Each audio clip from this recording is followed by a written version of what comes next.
So guys, today what we are going to discuss is we will be discussing about your threat detections, right? How to detect a threat. Right over there, we will be discussing about your threat intelligence and other types of like how we can detect the threats, right? Your anomaly detections, your behavioral detections, right? Then after talking about your threat detections, we will be jumping into the event and the incident, right? Which we were discussing about yesterday. Then we will be discussing about your incident response process. And the last, we will be discussing about your how incident response is useful for the SOC team. Okay. So moving to the first topic, which is your threat detection, right? So your threats are what? Threats are the risk or the dangers, right? That will be coming from the digital world and in the context of your cyber threats, right? So cyber threats are what? These are the dangers, right, or the risk that comes from the digital world, right, which will be specifically targeting our computers, our networks, right, and our data, right? So these are the threats which can be carried out by the individuals or the groups of malicious peoples, right? The peoples who are having malicious intentions, like our hackers, right? Our cyber criminals, right? So that is what your threat is, right? Like we are having your malware, we are having your phishing, right? We are having your social engineering, your DOS, your data breaches, right? These are what? These are different attacks, right? So when we are talking about the first one, which is your malware, can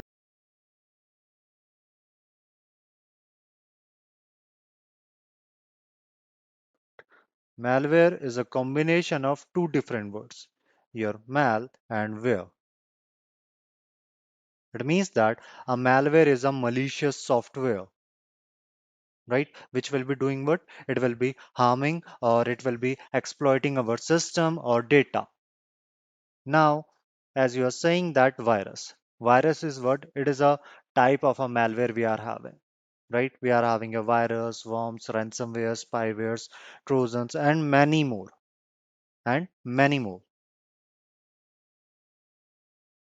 right? So these malwares, they can do what? They can infect our computers, they can infect our networks, right?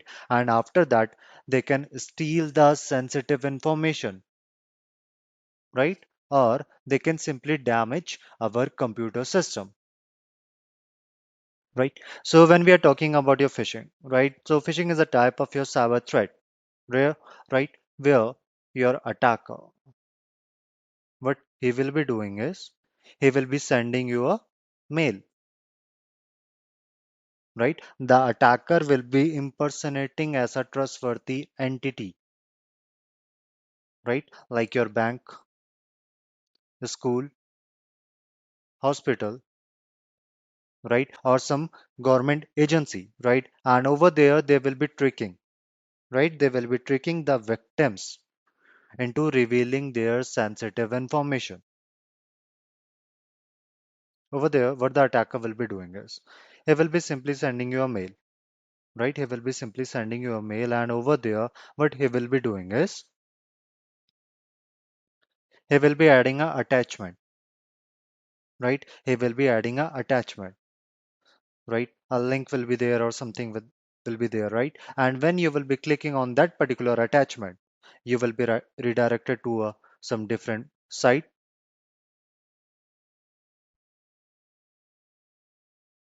right? And over there, let's say if that is a bank website, right? So over there, you will try to log in, right? And when you will be putting your credentials, those credentials will be sent to the attacker.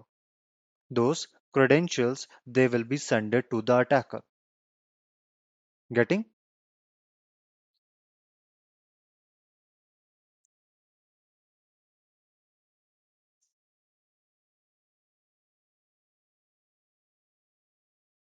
So guys, it is not like that he just want to harvest the credential, right? He just do not want to harvest the credential. Let's say he's having some different motives, right? He wants to install a malware into your system. So what he will be doing over there,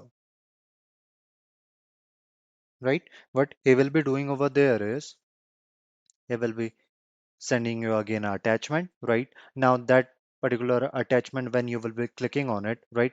It will be downloading a virus or a malware into your system, right? Which will be later on giving the full access to the attacker of your system.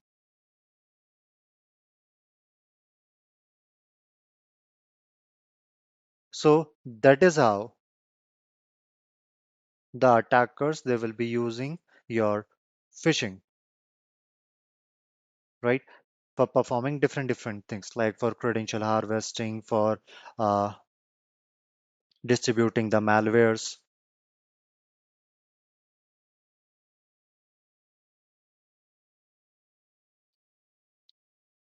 Great. So guys, whenever let's say someone is asking for any mail ID or someone is asking for anything from you, right? You do not know about him, like who is that person, right? But still, if you are providing him your those confidential information, right? So now over here you are also a victim of social engineering, right? Social engineering is what? The attacker will be tricking the individual to tell us his confidential information. That is what your social engineering.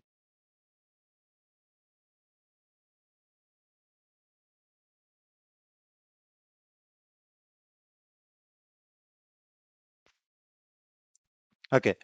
So guys, over here we are having a site.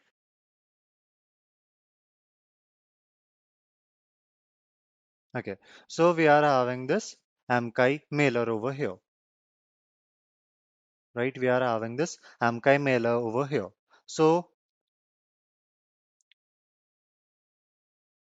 what the attacker can do? Let me show you, right? So over here, over here, this is our attacker's name, right? Over here, this is our attacker's name as your Elson Parker, right? And he will be writing a mail address of a bank, right? And let's say over here, I'm writing this mail,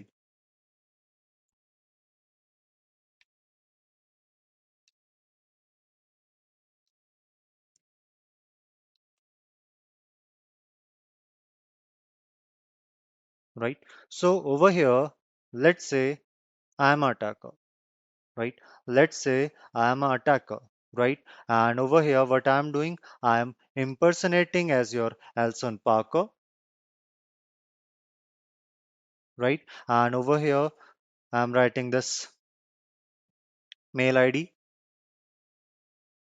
right, from the Dutch bank, right? And over here, I'm sending this mail to this Annie, to this user, right? Over here, what I'm writing as credit card payment. This is my subject, credit card payment.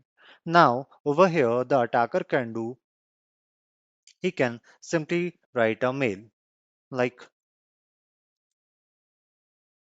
hi, Annie,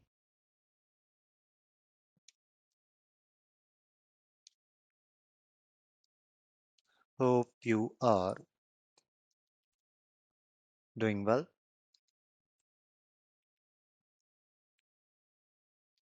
This is to inform you that the last date for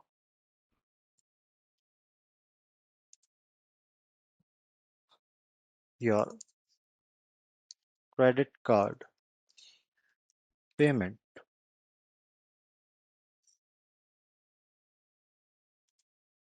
is 0507 okay, 2023.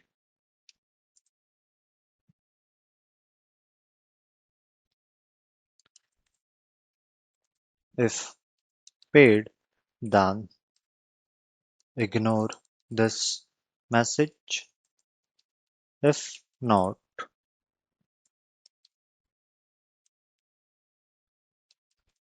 you can use this link to pay your bill. Okay. So after this, what the attacker will be doing, right? Over here, right? What he will be doing, he will be writing a attachment, right? He will be pasting a attachment over here, right? So when we will be sending this mail to this user, right? When we will be sending this mail to this user, right? And when that particular user will be clicking on this particular link, right? What will happen? He will be redirected to this bank website,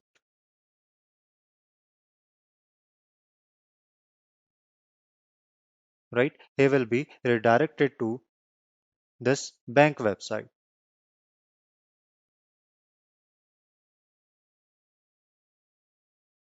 right? And over there, he will try to log in, right? He will try to log in over there and he will be putting his username and his password, right? So when he will be submitting his username and password, what will happen? His username and password will be sent it to us. To getting so this is what your credential harvesting is. The attacker is doing what? He's just simply writing a mail, right? The attacker is simply writing a mail with the name Alson Parker, right? He is impersonating as a trustee entity, right? He is impersonating as a trustworthy entity over here. So this is what your phishing is, right? Where the attacker will be doing what? He will be impersonating, right? He will be impersonating as a trustworthy person, as a trustworthy entity, right? And over here, our attacker, what he is doing, he is impersonating as your Elson Parker, right? From your Dutch bank, right? He is sending a mail to this user with the name Annie, right? And over here, he is writing a mail, and along with that, he will be doing what? He will be attaching an attachment over here, right? And when a user will be doing what, right? When a user will be clicking on this link, right? When a user will be clicking on this link, he will be redirected to the another website, which will be looking like this Dutch bank one. But it will be what? It will be a cloned site, not a real one, right? And over here, our user will be writing his username and the password. And those username and the password will be sent to the attacker over here, right? So this is what your phishing is. So when we are talking about your phishing, we are having variants for it, right? We are having variants for it, like your smishing, wishing. Okay. So guys, now coming back to our topic, right? Which is your threat detection. So when we are talking about your threat detection, right? So your threat detection or your cyber threat detection is a crucial process in safeguarding our computer system, our network from what? From malicious activities, right? So your threat detection, it involves your identification, analysis, and response to the potential cyber threats and the attacks, right? So over here, what we will be doing in the threat detections, uh, we will be aiming to detect and mitigate the risk to prevent from unauthorized access, right? To prevent unauthorized access, your data breaches, your system damage, and your other cyber security incidents. So for the threat detections, we are having a process. right? We are having a process. So in the top, we are having your asset identification, right? So asset means like whatever thing we are having, right? It holds some value for our organization, right? It can be data, it can be our systems, it can be our networks, our employees also. Those are what your assets are, right? So over here, the first thing we are having is your asset identification, right? So, and the third, in the threat detection, right? We have to do what? We have to categorize the critical assets, right? So in this particular phase, we have to categorize the critical assets, right? Which we are having in our organization networks. It will be including our servers, our database, applications, our user accounts, right? Or any other resource that needs some protections, right?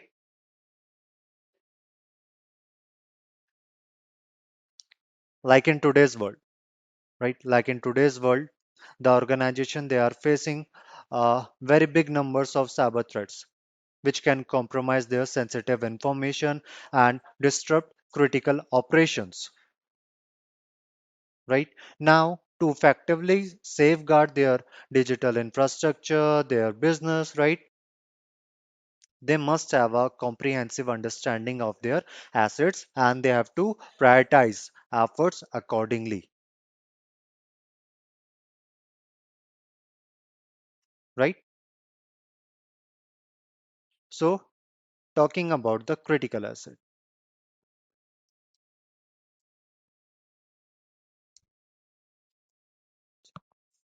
So, talking about the critical assets, right? So, your critical assets, they will be encompassing a wide range of resources within our organization's network infrastructure, right? It will be including, as I was saying, that our server, our database applications, right? And many more, right? Our valuable informations, right? So over here, we have to identify and we have to categorize those assets, right?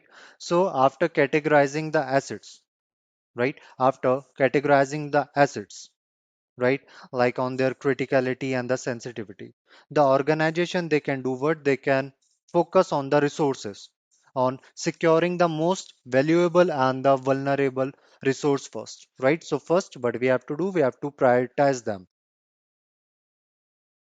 right? We have to identify the assets which we are having inside our organization, then we will be prioritizing them according to their protections, right? And after prioritizing them, what we will be doing, right? We will be categorizing them based on their criticality, their sensitivity, right? So over here, the organization, they can focus on the resources, on securing the most vulnerable resource first. Getting? That is what you're prioritizing the efforts. After this, we are having your risk assessment over here, right? So your risk assessment, it will be enabling us to assess the likelihood, the impact of different threats like your unauthorized access, your data breach, your malware attacks, or the insider threat,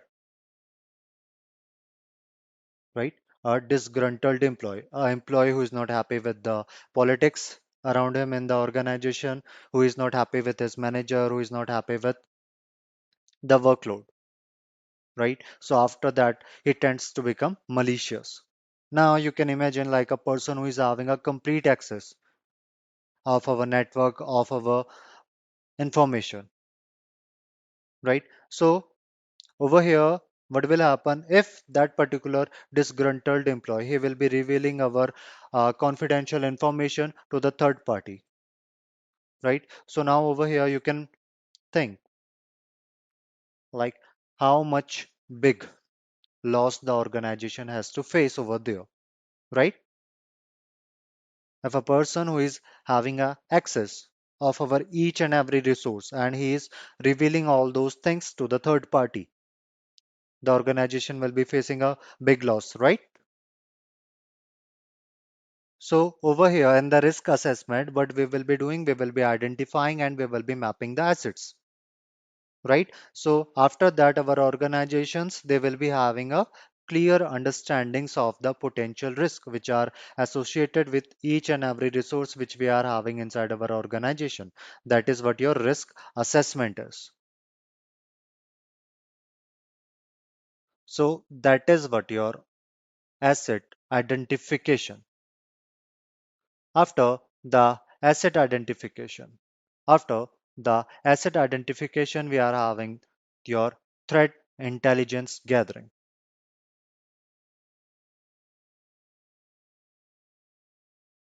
right? We are having your threat intelligence gathering.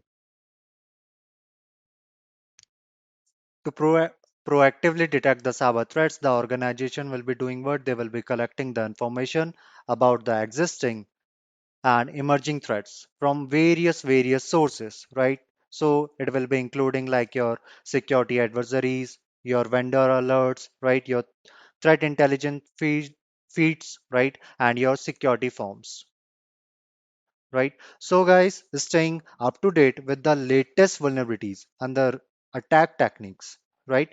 This threat intelligence gathering, it will be helping us in identifying the potential risk, right? Like over here, we are having a company, right? Let's say we are having a company with the name uh, hackers.com, right? We are having a company with the name hackers.com over here. Now, what this company will be doing, he will be subscribing to some threat intelligence services, right? Now, those threat intelligence services will be doing what? They will be giving this company a real-time information about new vulnerabilities and the malware campaigns and along with your hacking techniques, right? See what is happening nowadays over here, like we are having your our evolving landscape of your cyber threats, right? So the organizations, they cannot afford to reactive when it comes to protecting their digital assets, right? So what we have to do, we have to be proactive, right? We have to make some proactive measures over here. So this is what our threat intelligence gathering is, right? It is a process of collecting, analyzing the information about the existing and the emerging threats,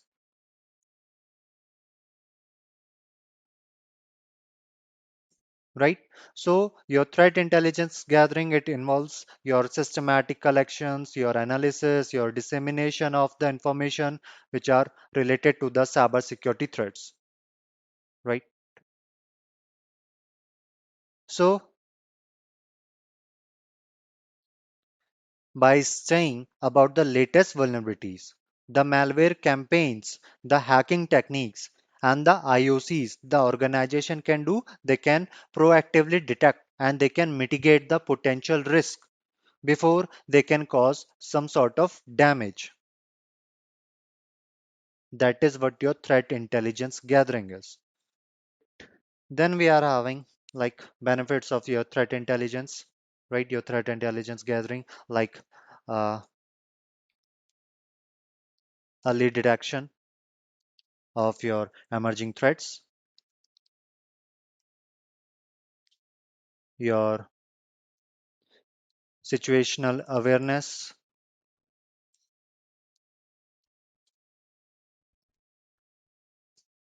right? And many more. So let's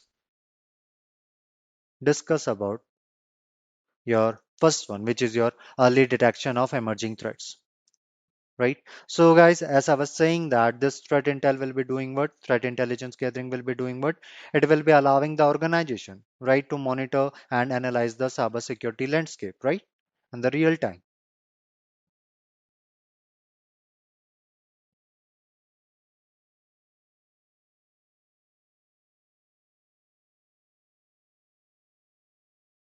So by leveraging the threat intelligence feeds and the services, the organization they can obtain timely information about your emerging threats, about the zero-day vulnerabilities, right? About the new attack techniques, right? So this early warning over here, it is enabling the security teams to take some proactive measures, right? And to implement necessary security controls before these threats they can exploit the weakness which we are having in our systems. So over here we are talking about your IOC, right? Over here we were talking about your IOC. Anyone having any idea like what is IOC and what is your... So guys, when we are talking about your IOC, IOC means indicator of compromise, right? Your indicator of compromise is what? It is a evidence, right? Indicator of compromise are pieces of evidence or patterns that is indicating a system or a network it has been compromised or affected by a cybersecurity incident. Okay, so over here, like in the chat, I received someone talking about the virus, like uh, computer has been infected with a virus or something like that.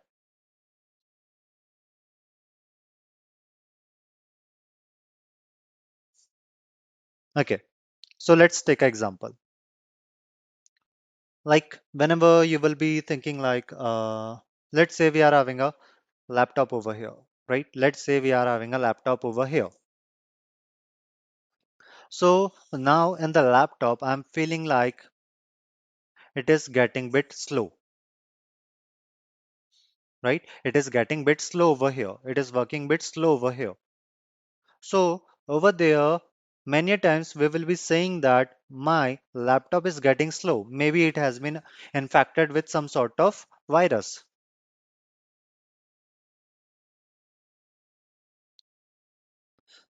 Then we are having your zero day attack. Okay. So when we are talking about your zero-day attack, so let's say over here, this is our developer, right? This is our developer and he has created an application over here. Now, over here, we will be having some normal users and this is our attacker, right? So our normal users, they are using this application normally. But over here, this attacker, he got to know about a particular vulnerability which is present inside this particular application, right? So over here, not even our developer is having any idea about this particular vulnerability, but still our attacker, he was able to exploit it, right? So basically exploiting a vulnerability before the patch, right? Before the patch, it is known as your zero day, right? So over here, our vendor, our developer, he is not having any idea about this particular vulnerability, right? And what we have done, we have exploited it, right? So this is known as your zero-day attack, right? Where these vulnerabilities, what? These are unknown to the vendor.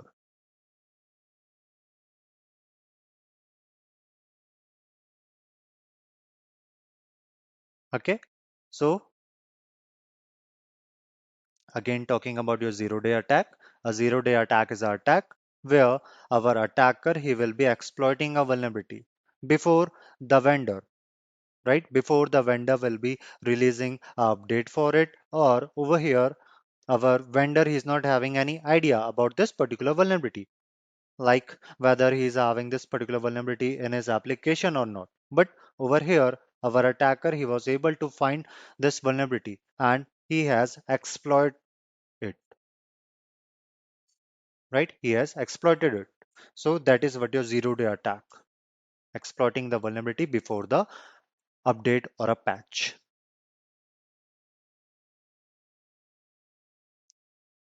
So that is what your early detection and the emerging threats.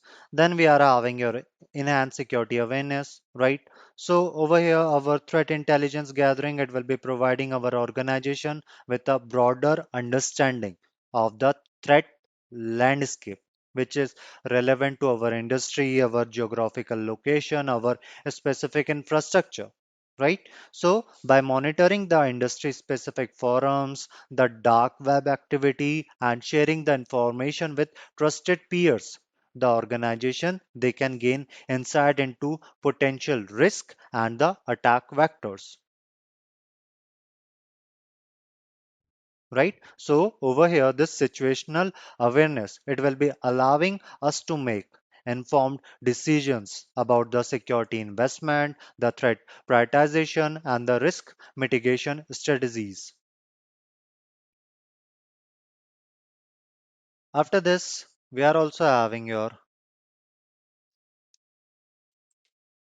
threat intelligence process. Over here, first we will be having your defining the scope,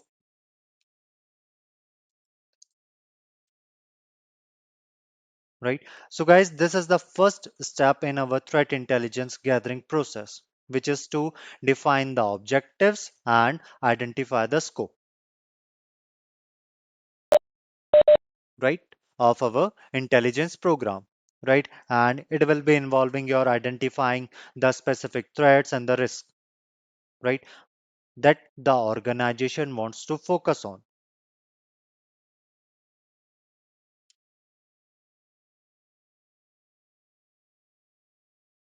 So let's again take the previous example of our site hackers.com, right? We are having a site hackers.com or a company. Now, this company over here, it decides to establish a threat intelligence program, right? To proactively detect and mitigate the potential risk to its online platform, right? So over here, they will be identifying the objective, right? Like you're identifying the emerging malware campaigns, you're monitoring the potential vulnerabilities, right? In their softwares, right? And they will be staying up to date on hacking techniques, right? Which are targeting the retail industries.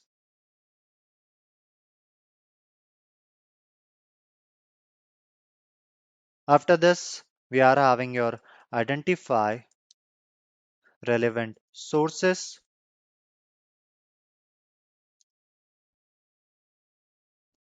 sources.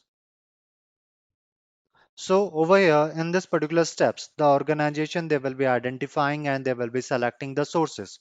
From there, they will be gathering the threat intel, right? So over here, the sources, it can include your advisories, your vendor alerts, your threat intelligence feeds, your security blogs, and your OSINT also, your open source intelligence, right? So over here, we will be collecting the sources, right? We will be identifying and we will be selecting the sources from where we will be gathering the threat intel, right? Then after identifying the sources, we are having your data collection, right? We are having your data collection, right? Once we have identified the sources, this is our next step to collect the relevant data from these sources, which can involve your automated tools, your web scraping, your manual research, right? So over here, this collected data, it can also indicate your IOCs, your indicator of compromise, your threat actor profiles, your malware signatures, your vulnerability reports, right? So that is what your data collection. After this, we are having your data analysis. See, this data analysis, it is the critical step we are having in our threat intelligence gathering process, right? So over here, it will be involving like extracting your actionable insights from the collected data, right? Identifying the patterns and your correlating information to gain a comprehensive understanding of your potential threats.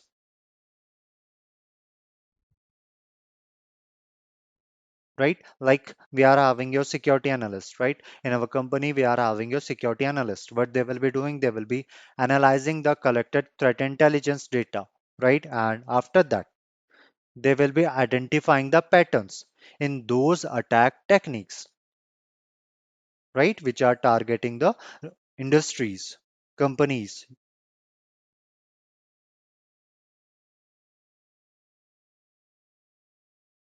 right? So that is what your data analysis. After your data analysis, we are having your dissemination and your utilization. So after analyzing the threat intelligence data, this is our next step, which is your disseminate the findings to relevant stakeholders we are having in our organization. Okay. So stakeholders are the one who is getting directly or indirectly influenced by the program which are going into our organization. Those are known as our stakeholders.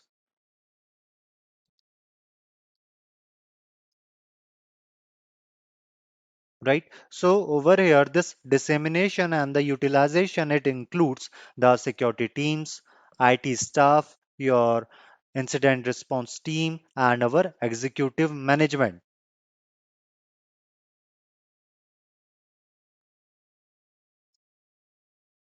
right? Like a company, what it will be doing, it will be sharing the threat intelligence findings with its security team, right, which utilizes the information to fine tune their intrusion detection and the prevention system. And after that, they will be updating the security policies, right? And they will be conducting a targeted vulnerability assessment.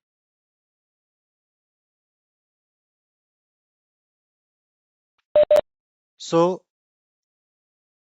over here, what will happen? Let's say like whatever thing we have done so far, right? Whatever thing we have done so far, right? We will be creating a report, right? Simply, we will be creating a report over here, right? And in that particular report, we will be writing each and everything, whatever thing we have done so far, right? So after that, the security guys, they will be having a good idea, right, about all those things, about all those threats, right? So our security guys, they can take quick actions to mitigate those attacks, right? Along with that, the organization, it will be helping also the organization in preventing from similar attacks, right? So basically over here, what we will be doing is we will be performing a analysis, right? We will be performing an analysis, and in that particular analysis, we will be looking for your historical relevant, right? We will be looking for the historical relevant of the malicious data, right? And then if we won't be finding anything, any recording for that particular malicious data, what we will be doing, we will be creating a record for it, right? So we can use this record in our future, right, for handling a attack, right? Like if, like, let's say we are having a malware attack, right? Let's say we are having a malware attack. So what we will be doing, we will be looking for historical relevant for this particular malware attack. And if we are not finding anything about any record about this particular malware, so what we will be doing, we will be creating a record for it. So let's say if we will be facing again this sort of malware in our future, so it will be very easy for the security guys to handle this particular malware, right? So after the dissemination and the utilization, right, we are having the last step, which is your continuous monitoring. We are having the last step, which is your continuous monitoring, right? So guys, your threat intelligence process, your threat intelligence gathering is a ongoing process, right, which requires your continuous monitoring and the evaluation, right? The organization, they need to keep track of the new threats, right, the evolving attack techniques, right? And what they have to do, they have to also change in their own infrastructure, right, to ensure that the threat intelligence program remains effective over the time, right? Like our, let's say, coming back to our company, which is your hackers,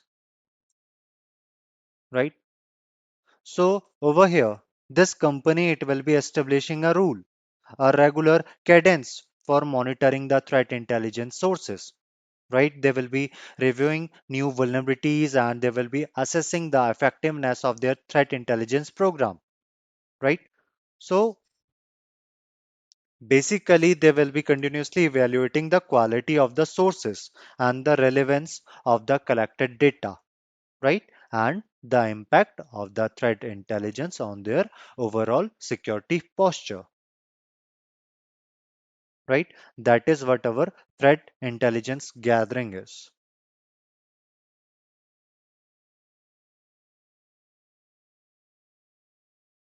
After the threat intelligence gathering, we are having your event logging and monitoring,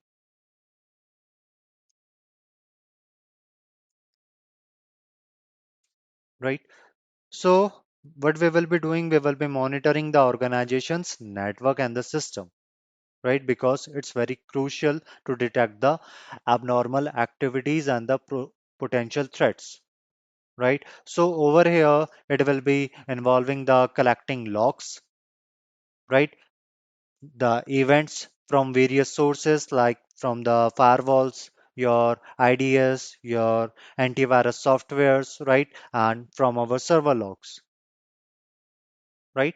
So over here, what we are having your centralized logging and the security information, right? And the event management, your SIM systems, right? So your SIM systems will be helping us, right, in aggregating and analyzing the collected data. Like our company, right? What it will be doing, it will be deploying a SIM tool, right? And that tool will be doing what? It will be collecting the logs from all the servers, firewalls, and your IDS systems, right? So these tools monitor and analyze your network traffic, your system events, and your user activities for any sort of suspicious patterns,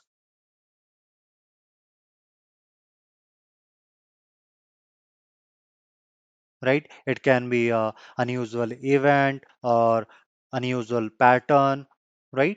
So that is what your anomaly.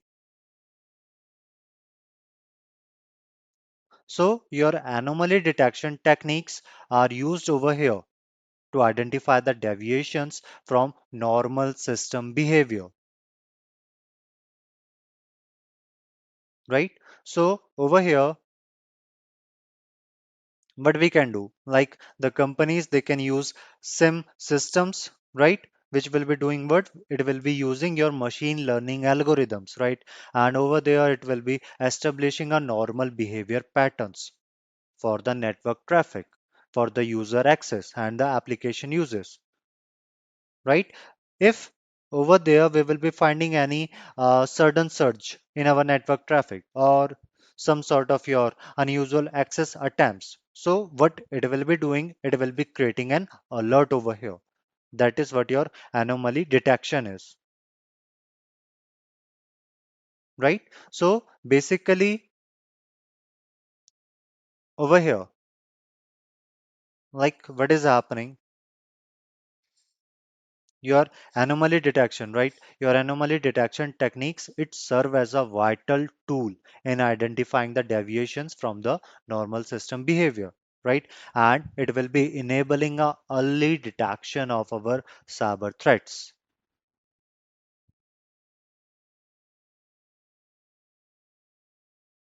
Great. So over here, like what we are having inside our antivirus. So our basically our antivirus, they work on some characteristics like we are also having your signature based, right? So over here, what it will be containing? It will be containing the signatures of the attacks, right? It will be containing the signature of the attacks which have been found, right? So now let's say this is a signature which is containing, right? Which we are having inside our antivirus. So let's say over here, what I'm doing, right? I'm receiving a message from Tony, right? I'm receiving a message from Tony, right? And he's saying that he's having a game, right? So what he will be doing, he will be giving me a pen drive, right? He will be giving me a pen drive over here to download that particular game, right? To install that particular game inside my system. So what I will be doing, I will be taking that pen drive to my home, right? And after that, I will be installing that particular game in my system, right? I will try to install that particular game inside my system. Now over here, my antivirus will be coming, right? And it will be checking my pen drive from here. Now let's say this particular pen drive, it is containing a malware, right? It is containing a malware and this is the signature for it, like 123, and I'm already having a signature, which is your 123. Now our antivirus will be doing what? It will be matching the signature over here, right? And after that, it will be finding that, oh, over here, I'm having a malware. I'm having a similar signature. It means that it is a malware. So it is going to not, it is going to block us, right? It is going to stop us over here, right? I guess you guys have seen like whenever we are trying to download anything, right, from the internet, or if we are sharing anything in the pen drive or the CDs, right? So over there, you will be getting that our defenders,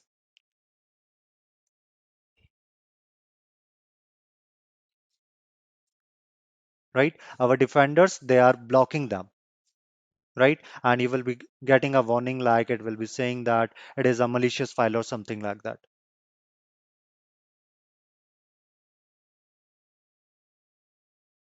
Has anyone found any warning like this? Like whenever we are downloading anything from the internet, we will be getting a pop-up, a warning, which will be saying that it is a harmful or a malicious file. Anyone? So that is the work of our signatures.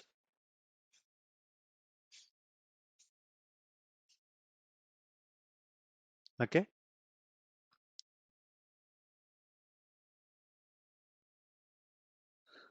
Along with that, when we are talking about your signature based, right? When we are talking about your antivirus, over here we are also having your behavioral based, your heuristic based, right? So your behavioral based or your heuristic based, what they will be doing, like they will be having a combination of your signature plus your algorithms, right?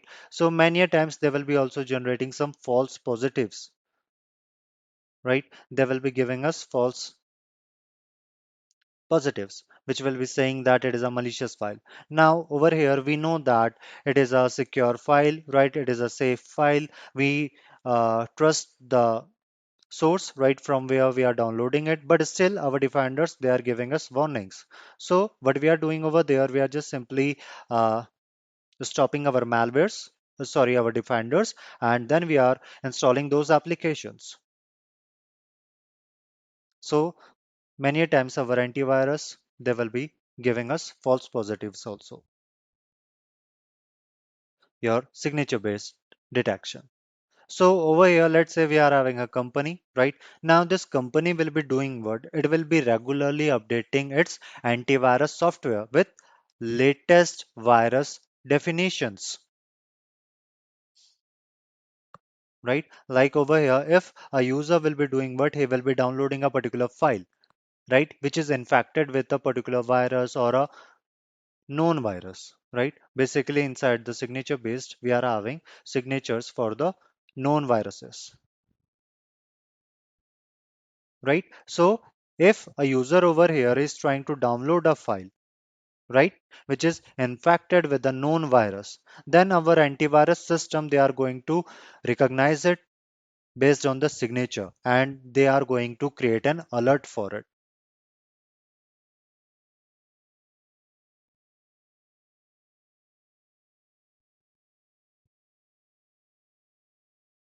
That is what our signature based detection. After signature based detection, we are also having your behavioral analysis,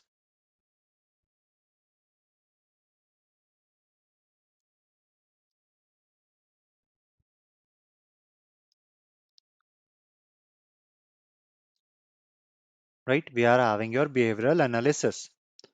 So your behavioral analysis, it focuses on identifying the suspicious activities which are based on the behavior of a user, application, and a system, right? It will be involving like your monitoring the user privileges, right? Your access pattern, right? Your file access and the network traffic from any unusual or unauthorized behavior.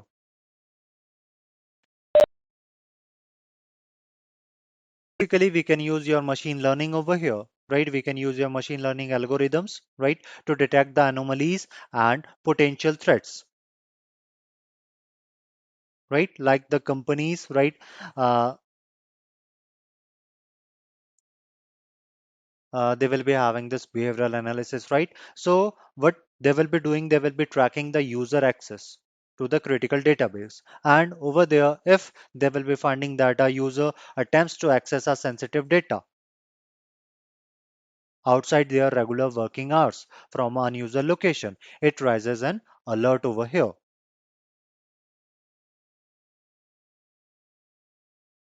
right? Like yesterday, we were talking about the login attempt based on the geolocation.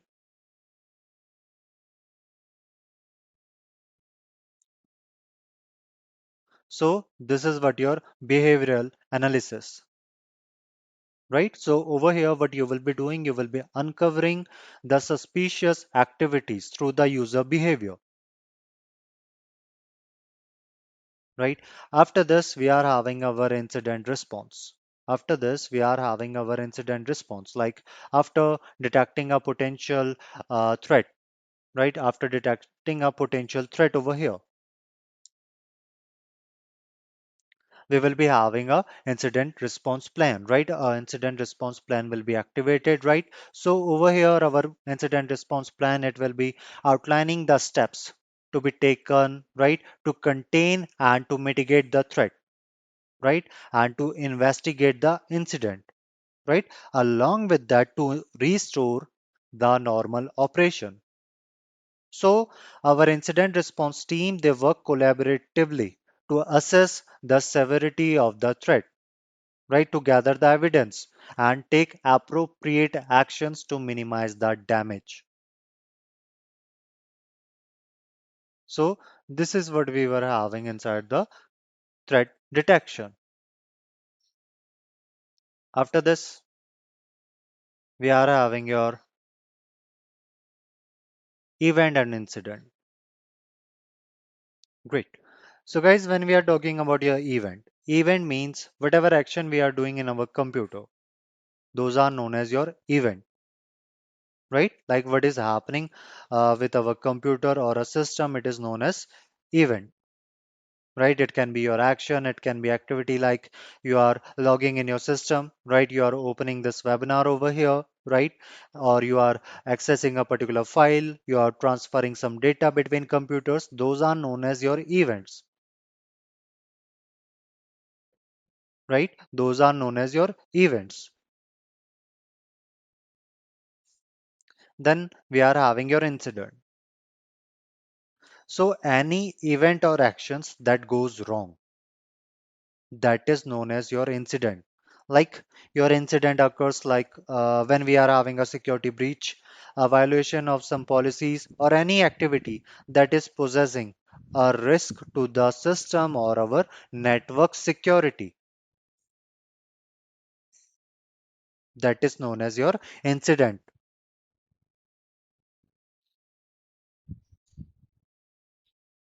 right?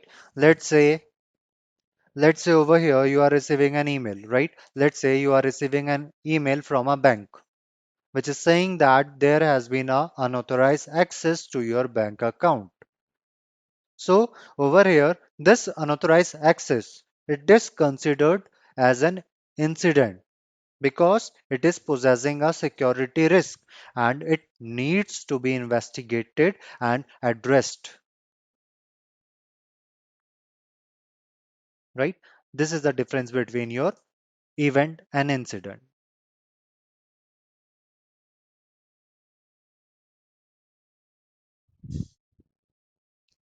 Then we are having your incident response process. Okay, we have already discussed about what is incident response.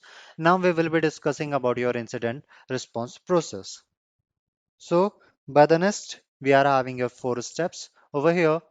Four-step process, which is your preparation, detection and analysis, containment, eradication and recovery, and your post-incident activity.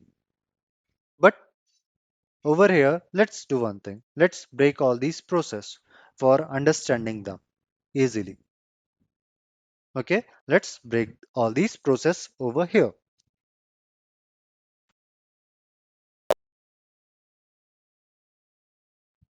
So over here, we will be having our first phase, which we will be calling as preparation. Okay, now guys, let's have two scenarios. In the scenario number one, we are having a incident response team, right? We are having a incident response team. And the scenario number two, we are not having a incident response team.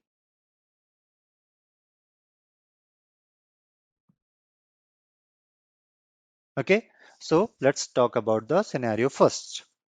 Right, when the organization is already having an incident handling team, right? So over here what we will be doing, we will be upgrading the skills of our incident handlers, right?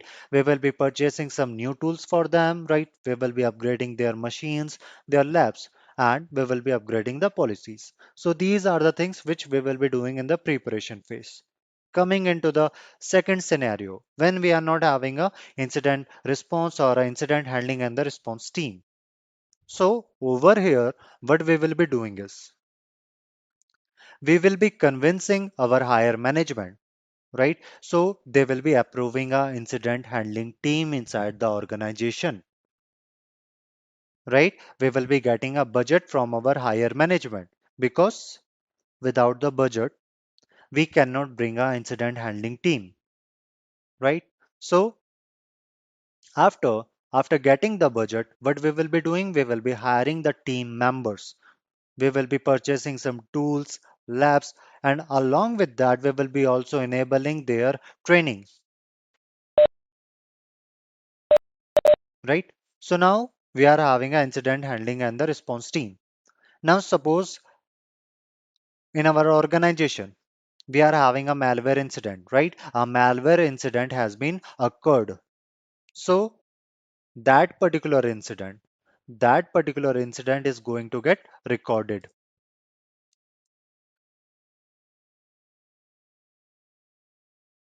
right?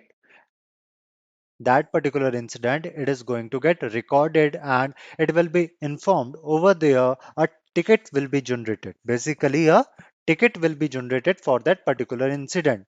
And then we will be informing the incident handler. Now, the incident handlers, they will be coming into the picture, right? And they will be coming to the stage that is known as your triage, right? They will be coming into the stage that is known as your triage. So over here in the triage, what the incident handlers are going to do, they are going to verify, right? They are going to verify like whether that particular incident which has been occurred, it is worth responding or not, right? Like what will be the impact of that particular incident, like your financial or the reputationals. After verifying, right? After verifying, we will be coming to the step which is known as your classification.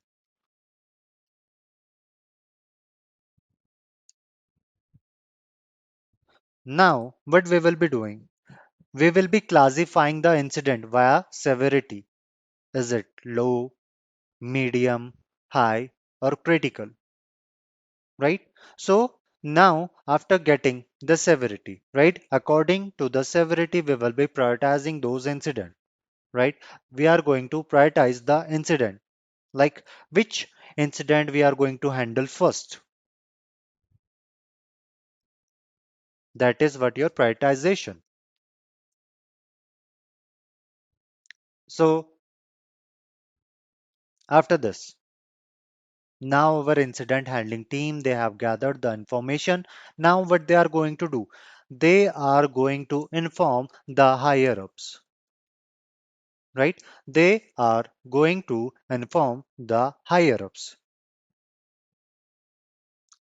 right? And they will be also informing the stakeholders and the other department we are having in our organization,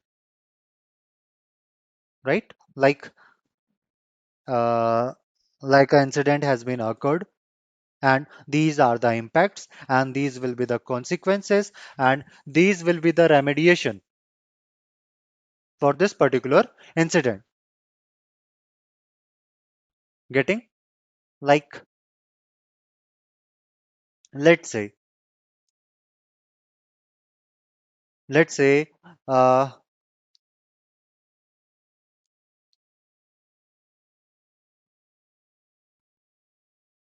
like sometime what we have to do, we have to download some applications, some software from the third parties, right? From directly from the internet. So over there, many a times it will be happening that those particular software, those particular files, those particular application, they will be containing some sort of malwares, right? So it is not like that we are the only ones who will be downloading from those sources. There can be many people in the organization, right? So over here, we are going to tell the other departments that you do not have to download anything from this particular source. It is containing malware, right? So that is what your notification is. After this, we are having your containment. So in the containment, what we will be doing? Basically, we will be performing a isolation over here. Like, let's say in the organization, we are having 1,000 computer, right? Let's say in the organization we are having 1,000 computers, and over here this is the infected one. This is the computer which has been compromised, right, by the malware, right? It has been infected by a malware. So at that time, what we are going to do, we are going to remove this infected device from the network. So the malware won't be able to spread to the other device which we are having in our network, right? Like at the time of your pandemic, right? Over there, we were also performing the isolation, right? So this is what your containment. After containment,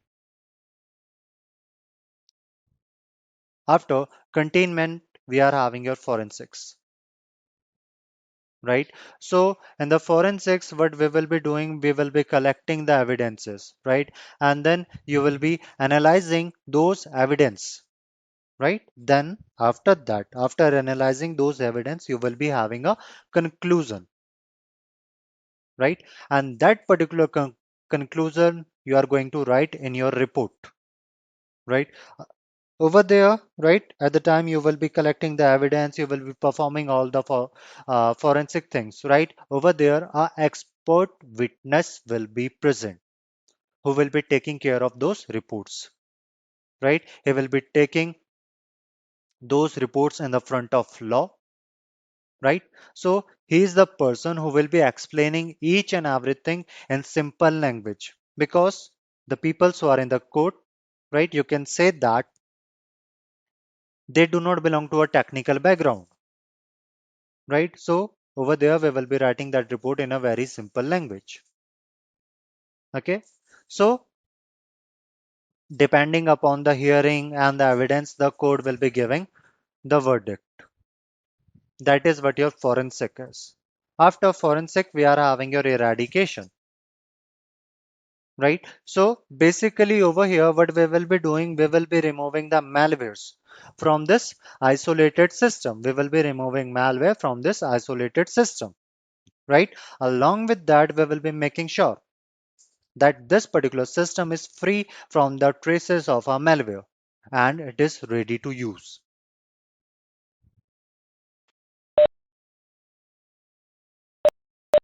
right? That is what your eradication is. After eradication, we are having your recovery. So over here, we will be recovering the lost data from our database. But before recovering the data, before recovering the data from the database, right, what we will be doing? We will be first checking the database, right? We will be first checking the database whether it has been affected by malware or not, right? After this recovery, we are having our post incident activity, right? We are having our post incident activity. So over here, we are going to discuss and we will be listening the opinions of each and every team members, right? Like what kind of challenges they have faced, right? And what kind of things we can do. So the next time in our organization, we are not going to face this kind of problem. In short, we will be taking the feedback, which we also called as your lesson learned, right? And after that, we will be also updating the security policy so that this kind of incident will not be occurring in the future, right?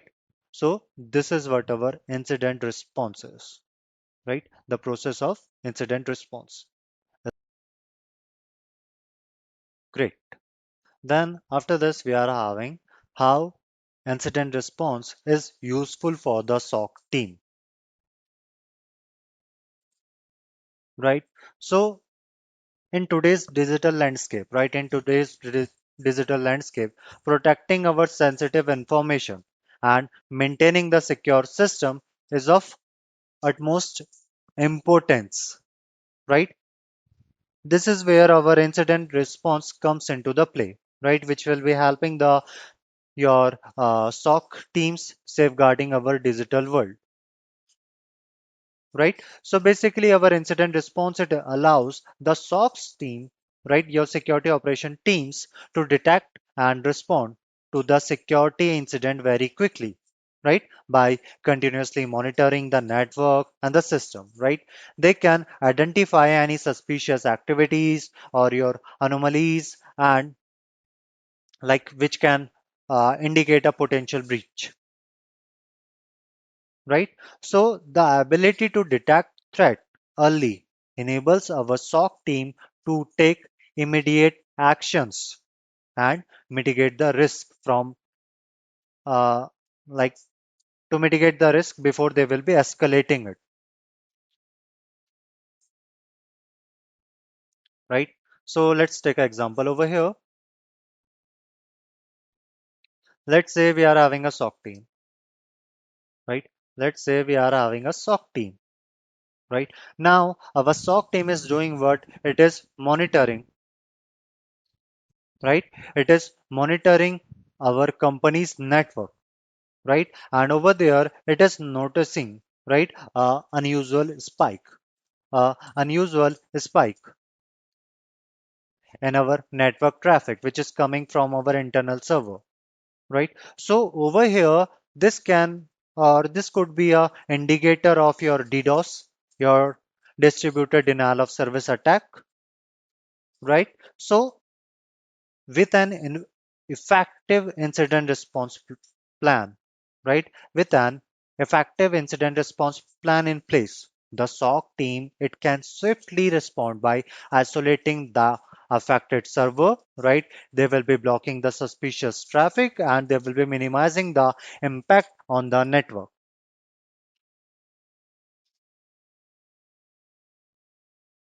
right? So guys, whenever a security incident occurs, right? Whenever a security incident occurs, an efficient incident response process helps our SOC team in minimizing the damage and reducing the downtime, right? By following some procedures, right? So over there, they can contain the incident, right? They can investigate its cause and they can take necessary actions to prevent further harm, right? Like we are having a malware incident, right? A malware incident has been detected on our company's workstation. So our SOC team will be doing what? It will be immediately isolating this machine from the network to prevent the malware from spreading. And after that, they will be doing what? They will be conducting a thorough investigation to determine how the malware entered the system, right? And after that, they will be taking steps to remove it, right? So through their response, the SOC team mitigates the damage, right, which was caused by the malware and minimizes the downtime for the affected user, right? Along with that, our incident response, right, it is not just about handling the individual incident, right? Our incident response, it is not just about your handling the individual incidents, right? So our incident response, it also helps the SOC teams to improve the overall cybersecurity posture of an organization, right? By analyzing the incidents, you're identifying the vulnerabilities, right? And implementing some preventive measures, right? So the SOC team, they can enhance their defense against the future attacks, right? Like many a times what is happening, we are having some misconfiguration in our firewall, right? So over here, our SOC team, it is discovering that we are having an incident which has been occurred or due to the misconfigured firewall rule, right? So over there, what they will be doing, they will be quickly updating the firewall configuration, right? And over there, they will be ensuring that similar incidents do not occur in the future, right?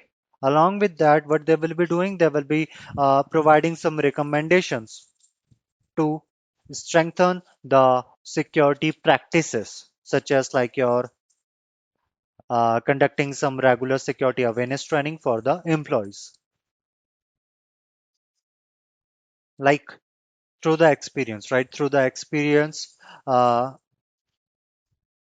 which are gained from your incident response activities, the SOC teams, right? The SOC teams, they will be continuously enhancing their incident handling skills, right? Because each incident it will be providing some valuable insights into the new attack techniques, your emerging threats, and some new vulnerabilities, right? So this knowledge over here, right?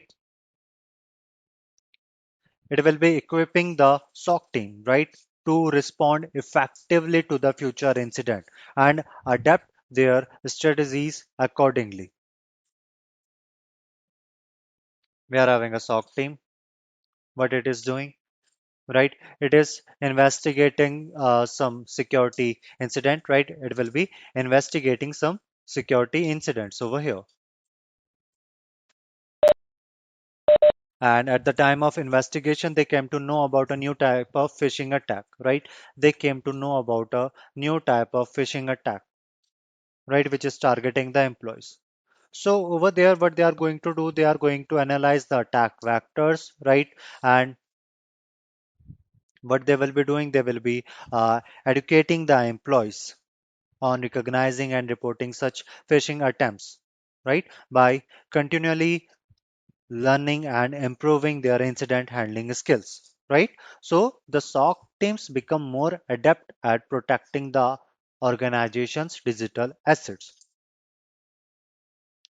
Like many a times we are, as I'm saying that continuously we are getting alerts about the new types of attacks, your threats, right? So let's say over here we got to know about a ransomware attack, a new type of ransomware attack. We got to know about a new type of ransomware attack over here, right? We got to know about a new type of ransomware attack. So the SOC team is going to do, they are going to take some quick actions, right? They are going to learn about the unique characteristic and the behavior of this particular malicious program over here, right? And they will be staying up to date to the latest ransomware variants, your encryption techniques, and the ransom demands, right? So this knowledge over here, it will be allowing them to develop some effective incident response strategies, right? Such as your isolating the affected systems, right? Recovering data from the backups and working with the law enforcement agencies to identify and apprehend the attackers.